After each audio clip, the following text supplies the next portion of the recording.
Praise the Lord. Welcome to AIM. We're here at the house, guys. I'm harvesting. I got some peppers in here, garden eggs. I'm starting to harvest the turkey berry, and I've yet to get to the tomatoes. But I just wanted to show you what's going on. Excuse the noise, but we're having our vehicles cleaned. So we have a man that comes to the house. We have a pressure washer and everything that is needed, and then he comes and cleans them for us. So here is where the cassava was harvested. So it looks like we have to spray over here because you see how the mud is all on that post right there. I think the ants do that. So maybe they're trying to make one of their giant ant hills. So we'll have to get that sprayed. So I wanted to put some plants over here because this cassava would shade it. But guys, since I haven't done it yet, it looks like we got to harvest this cassava. So I'll find a different place to put the starter plants. I really need to get busy with that. But we'll see how it goes. Maybe somewhere over in here. In this corner would be good. But my ginger and turmeric still need trimming again. I haven't pulled the turmeric up to see, or the ginger, to see how the roots are doing.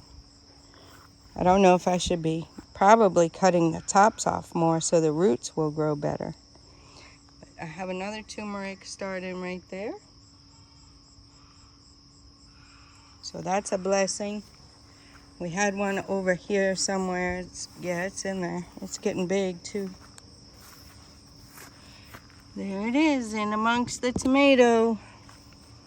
So that's what's going on here. You can see I haven't been out here in a few days, so I have a lot of tomatoes and stuff to harvest. Yeah, well, that's what it is. So that's what we're doing now.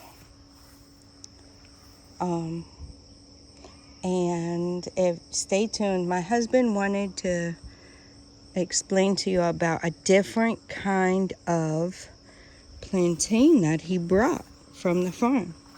So we'll get to that segment of the video in a little bit. He went to take Nana to school and also grind some corn that he brought from the farm for the animals. So he'll be back and then we'll do that segment, so you'll see that. But for now, I wanted to show you guys what I'm harvesting. I'll show you the final result after I'm done. So here was my harvest. This is the tomato. This papaya came from the farm. There's some garden eggs, pepper, and turkey berry. So that's what we got going on the harvest. So we're gonna talk about the plantain now. Okay, this is plantain, and normally we call it a pentu. A pentu is one type of plantain, and you see how green it is. It's very, very green. So from this get-go, it starts with the color is green all the time until it's ready to be cut. But we have another type of plantain which I did not know, and I saw it at the farm, and I said, what type of plantain is this? You know, because I haven't seen that type of plantain, and they were telling me that it's called bodiyo, and they said yo is like antelope. So they said the color looked like antelope, so they call it bodiyo. So I was monitoring it when it was growing up. So I think 2 days ago when I went to the farm and they told me that it's ready to be cut.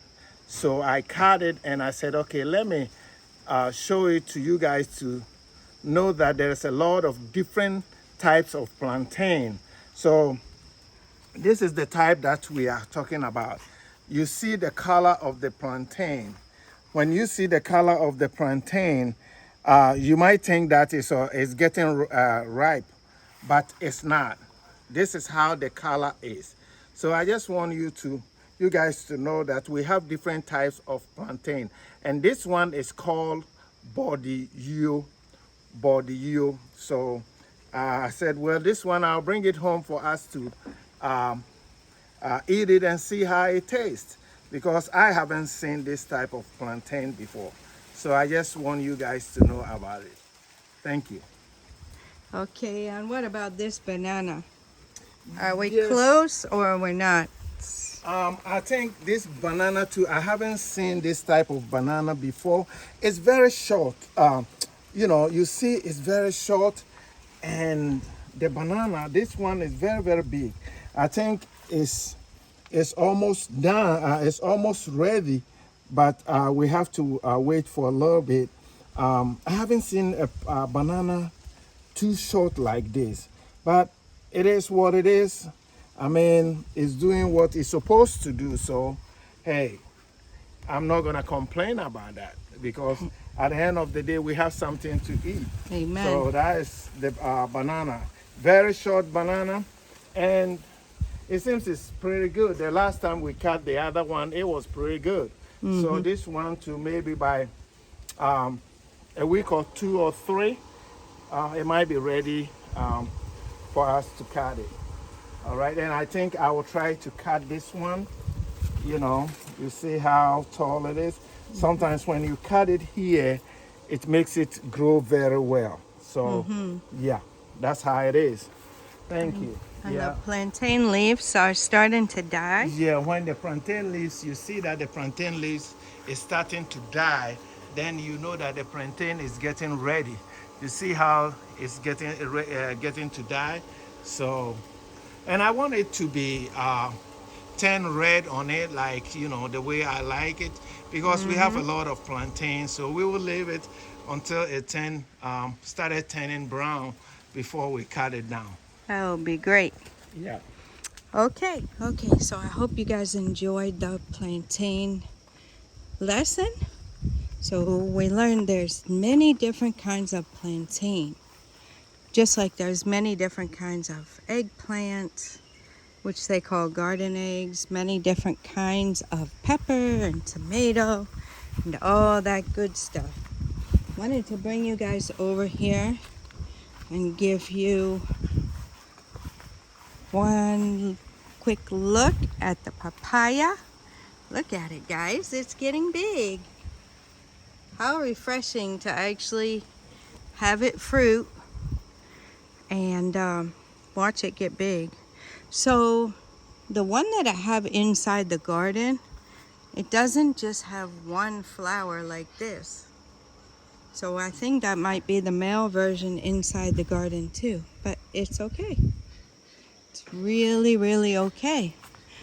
This one looks like it's gonna have one flower, just like the other one. So maybe these will be the ones that bring us the fruit. And the other ones, I think the roots are medicinal. And maybe the leaves, I'm not really sure. I'll show you guys quick. This will be a little papaya update. You see how that flower is long and coming off like a long stem. So that's why I was saying this would be the male for sure. But we'll see. The one in the garden is not as it's not as what do we want to say, long. The stem isn't as long. And we still have the, let's see, I don't know where the mango was over here.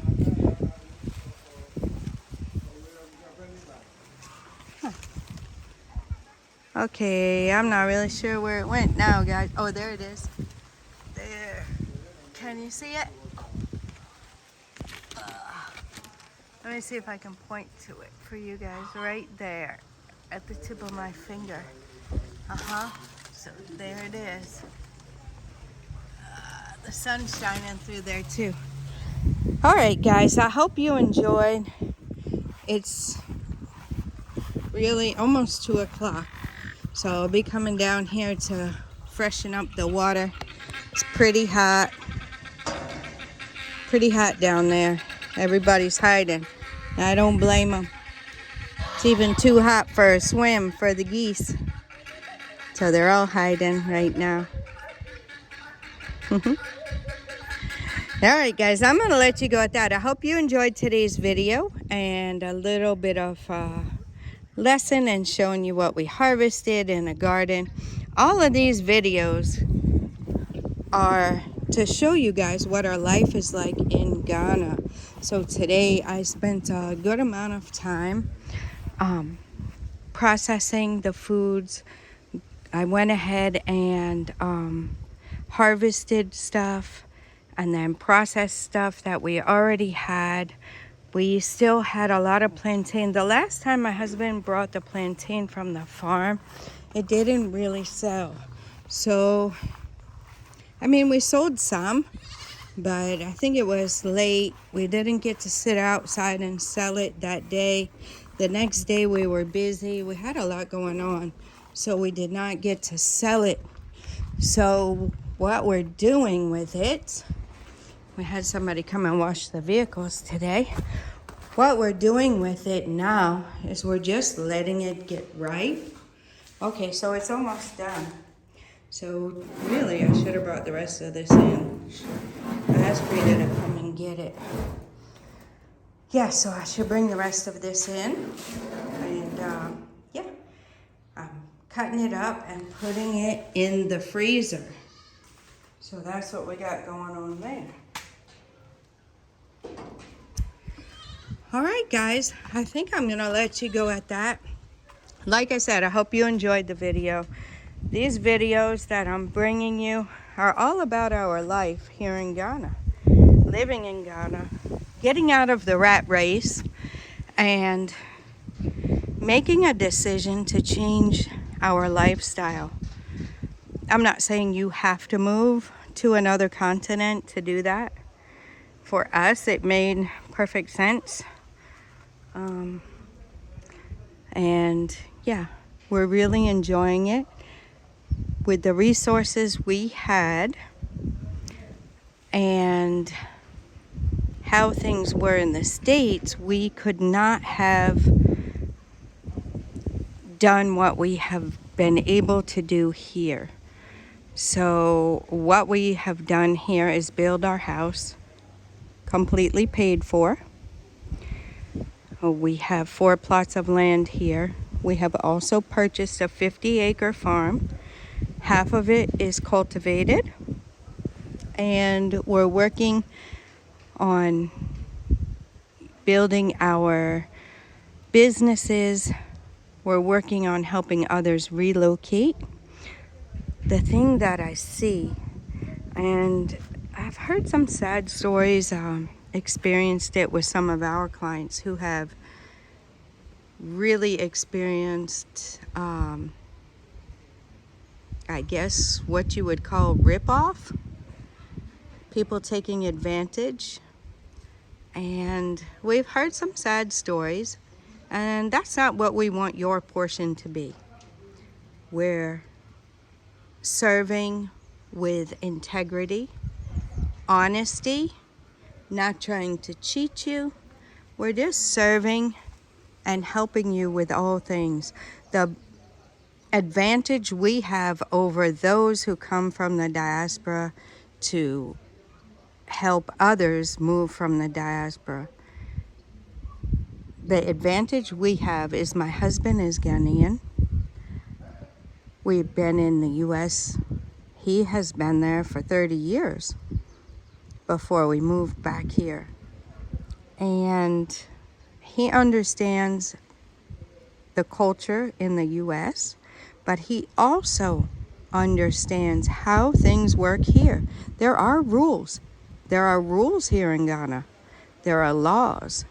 There are ways that you move about. There are ways that you do business. There are ways, not just anybody can come and just all of a sudden start doing business here. They might get by with it for a little while, but there are rules and laws here. So be careful who you deal with. There's also, if you give your money to somebody and they cheat you, well, you can go through the court system, definitely, but it takes time and money and effort. So think about it before you just trust anybody out there. Who understands the culture here and the culture of the West? Who understands how hard you work for your money and how you don't want to be taken advantage of? So this is a very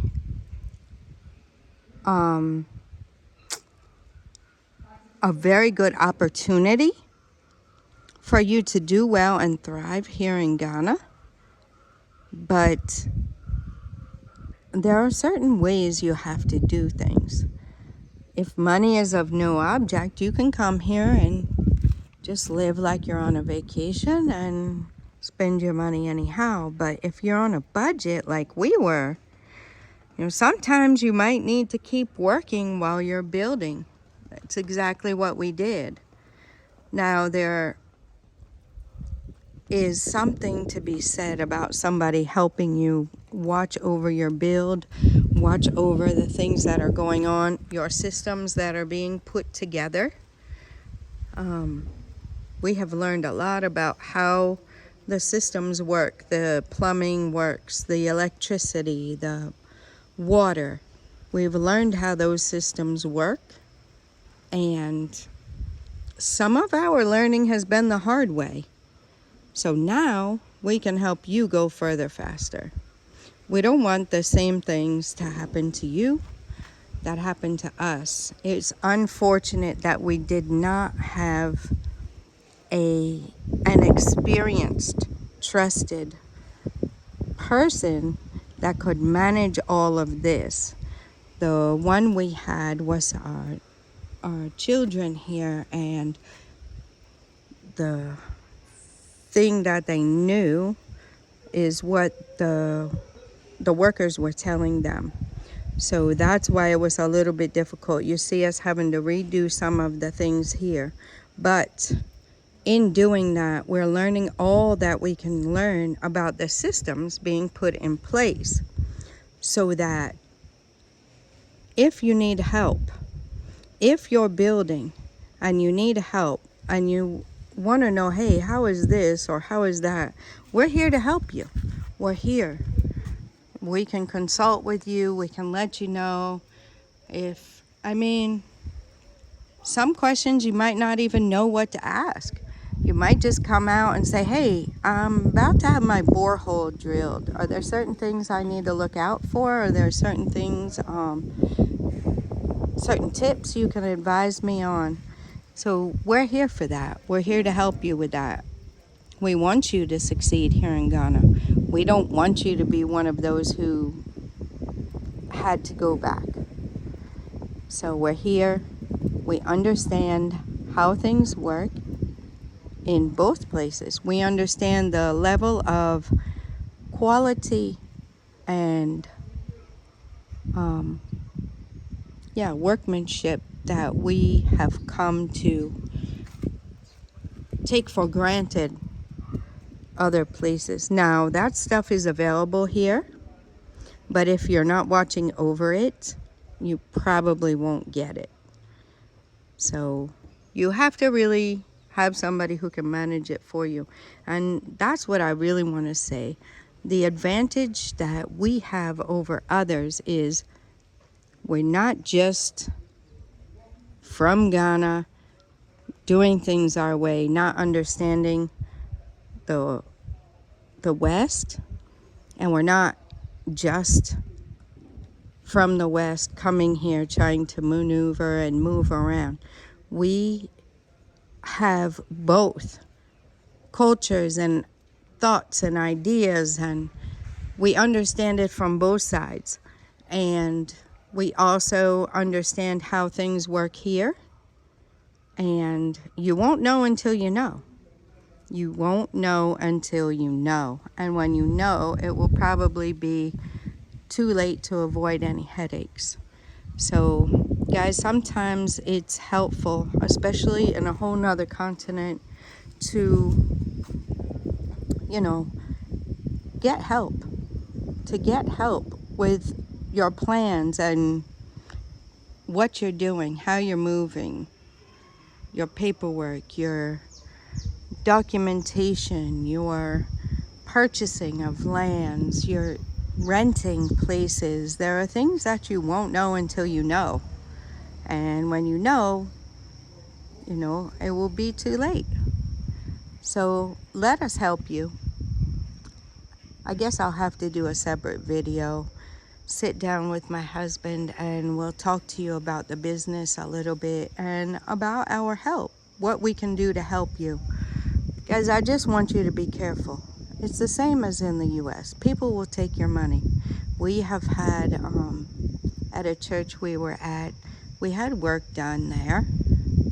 And we tried to go a little bit cheap, to save some money. We were on a budget. And the work reflected the amount of money we paid. The work reflected, the level of experience the worker had. So it's not just here. It's in the US also. I can speak for that because that's where I'm from. Everywhere you go, pray about it. Pray about it. See where God will lead you. And be wise, guys. Be wise. Sometimes, you put all you have into a project. And if it doesn't go well or you get cheated, it's going to be difficult for you to get that money back and start over. So we're here. We're here to help. There's a lot of people out there here to help. But make sure the people that you are going to for your help, make sure that they understand both cultures. Make sure they understand how things operate in both places. Make sure they understand what you're expecting. And make sure they're not out just to get your money and be gone, because that happens too. We're here to build a community.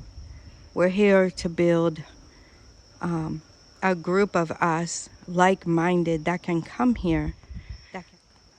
A group of people who can come here and live a life of freedom, live a life of joy and doing what you want to do. And you guys can do it too. We did it, you can do it. And we're here to help. We're here to help. So if you're a praying person, pray about it. Pray about who you have to help you. Pray about, is it really worth it to get someone to help you? A lot of times, like I said, that's your one chance. And if you don't make the right choices and you blow it, you're stuck back in the rat race, guys. And for how long? For how long are you stuck in the rat race until you can get yourself together and get out again? So please, be wise in your dealings here in Ghana. Even if you're coming to tour, there are people out there that'll rip you off. So it's just like anywhere. So really, really, guys, I would encourage you, if you're a prayerful person, put some prayer to it. Ask God what He would have you to do. Ask Him to lead you. It's not by accident you came across this video. It's not by accident you're listening. If you're some of my Ghanaian brothers and sisters, I have heard countless number of stories, and my husband knows all too well how it can be when you don't have somebody you can trust to do projects for you like this. That's our desire. Don't get stuck somewhere that isn't your home. Don't get stuck somewhere making somebody else rich. Do something for yourself that can help you and help your future generations. We're here to help. You have somebody. We're here to help. So just contact us. The website is aaimcs.com, and go to the contact us page and find my husband's contact information. You can contact me also if you like. Feel free. My husband has most of the details to your questions, so that's why I will refer you to him, but you can always feel free to reach out to me too, and we'll get together with him and have a chat. I love talking to you guys. Yeah, so I think I'm gonna leave it at that, and until next time, God bless you.